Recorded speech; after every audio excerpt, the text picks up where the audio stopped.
first point which you have to follow is the registration of your firm. Point number 2, obtain an IEC code, which is Import Export Code. Point number 3, RCMC, which is Registration cum Membership Certificate. Point number 4, bank account. Open an current bank account in the name of registered business. Point number 5 is quality standards and certification. Point number 6, export documentation, which is actually very important. And the last and most important point is logistics and insurance.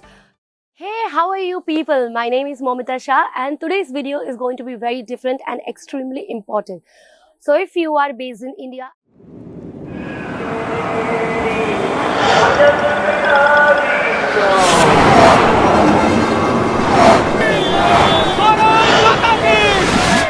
and planning to start an export business regarding fabrics, then this video is very important for you, because today I'm going to explain you few of the topics which is actually about the licensing, the regulations, the guidelines which you have to follow while starting up a fabric business in India for an export business. The first point which you have to follow is the registration of your firm. Whether you want to register it under proprietorship firm or a partnership firm or a LLP. So the registration under that proper framework is very important with a GST number. This is the first point. Point number 2, obtain an IEC code, which is Import Export Code from DGFT department, which is very mandatory for each and every import export business. Point number 3, RCMC, which is Registration cum Membership Certificate.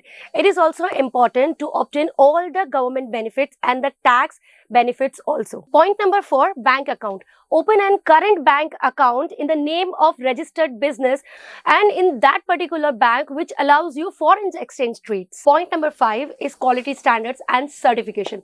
You have to ensure that whichever product you want to export, that is actually meeting the expectations of export certifications, and if needed you have to take out ISO certificates also, and there are various types of certificate which is actually needed by the targeted audience and targeted country, whichever fabric you want to export. Point number 6, export documentation, which is actually very important.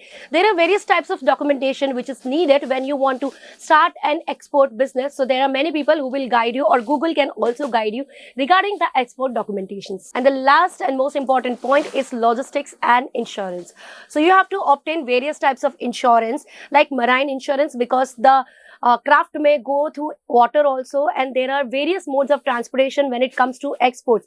These are the few points. There are more and more points when you want to start with export business from India related to fabrics, but I have just covered 7 and 8 points. So if you want me to cover more points, then you can comment me in the comment section. Otherwise the video would go very longer. And if you like this type of videos related this type of information, do comment me, because I will make more such videos. See you soon on my next video. Till then, stay tuned and subscribe my channel.